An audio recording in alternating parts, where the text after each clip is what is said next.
For the past 9 and a bit months, I've been in the process of writing a book called Here Be Dragons. It started out as a modern bestiary. It's now become something a bit more complicated than that. What I thought was, there are a lot of bestiaries around that were written hundreds of years ago, and they were really trying to tell parables rather than being taken seriously or literally. And as a result, I decided that you could use the format of a bestiary to explain scientific and other principles. So what I decided to do was take a number of mythical animals, mainly from the Western tradition, such as dragons, centaurs, unicorns, griffins, and place them in a world that I made up and use them to illustrate principles. So what I did, for example, is I got a dragon and I worked out how it would be able to breathe fire, how big it would have to be and still be able to fly, and so forth.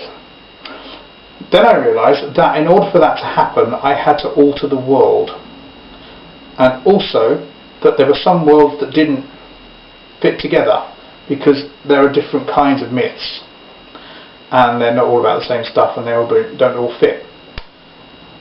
And then I realised again that actually these bestiaries talk about the beasts being in a particular part of the world which doesn't exist or which is different than people thought it was.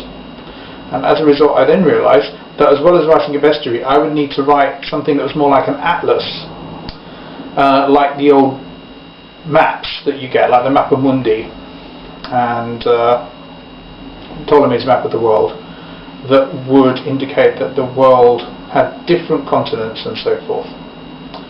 So this is what I've ended up with. There are 4 worlds. The first world is World 0. World 0 is this world. It's nothing unusual about it apart from the things that are unusual because we know about them and they're unusual. Okay. The second world is known as Ancient World. Ancient World is the world in which I've placed most of the mythical beasts. I also needed to alter the physics and the nature of Ancient World. Ancient World has different continents. Most of them are found in this world as well, but not in the same way. It is also, crucially, tilted on its side. The axis is in a different place. This is because Hyperborea needed to be warm and it was inside the Arctic. So, Ancient World has the following continents. It's got Europe and Asia, it has Africa, and that's the limit of the continents that it actually has that we also share. Beyond that, it also has Hyperborea in the Arctic, it has Atlantis, it has Lemuria, and it has Terra Australis, which is the antipodes of Hyperborea. There is no Australia, Antarctica, or the Americas, although there is a Caribbean. The crucial thing to remember about Ancient World is that the axis runs through what we would think of as the west to the east, with the west being more like the south. So the Caribbean is in the polar regions near the West Pole, and Indonesia is in the eastern polar region. So it tilts on its side and it spins like that.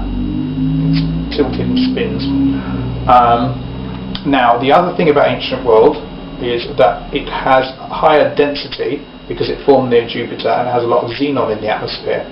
And this dense atmosphere enables many more creatures to fly.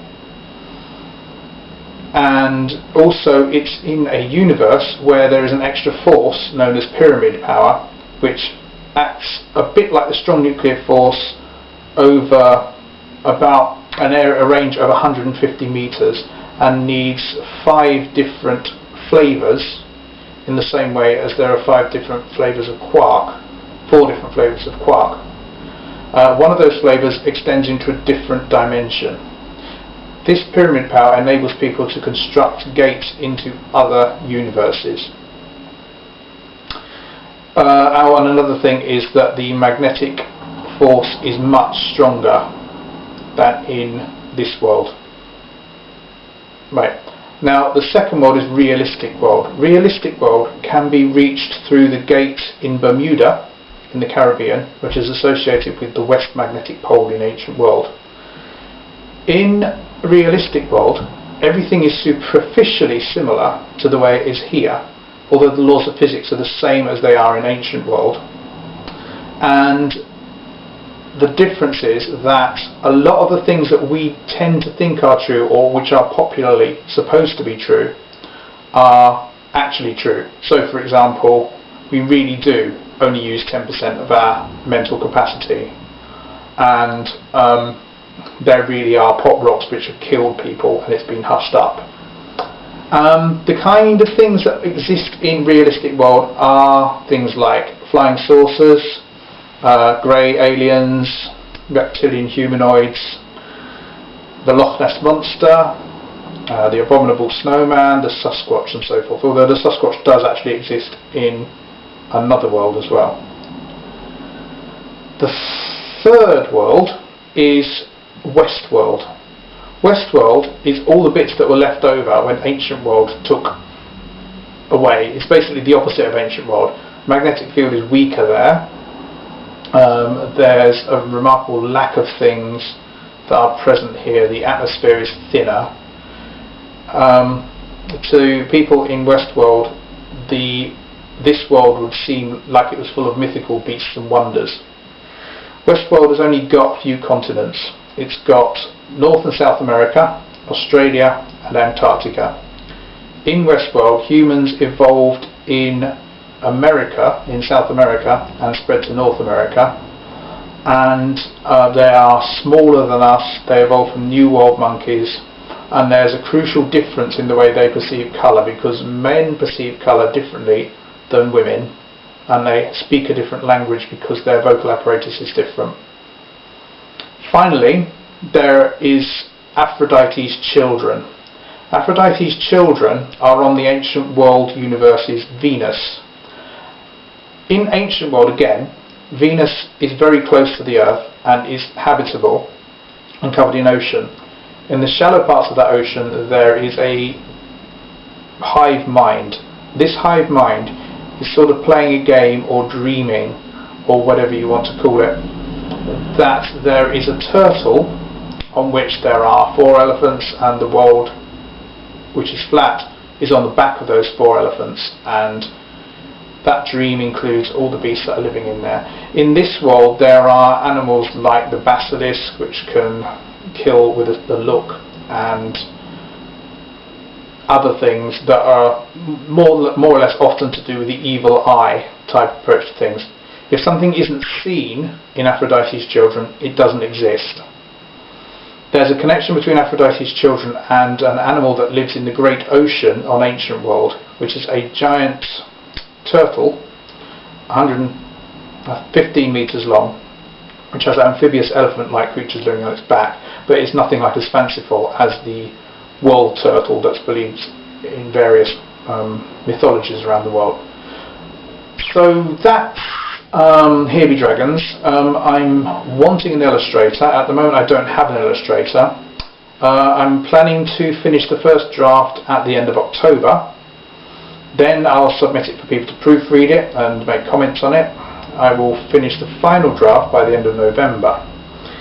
I would like to have illustrators. I've done a few diagrams, and there are a few things I can do, like for example I can draw a phoenix, and if I really don't get illustrators, which is how it looks like it's going at the moment, I will use public domain illustrations from bestiaries and so forth.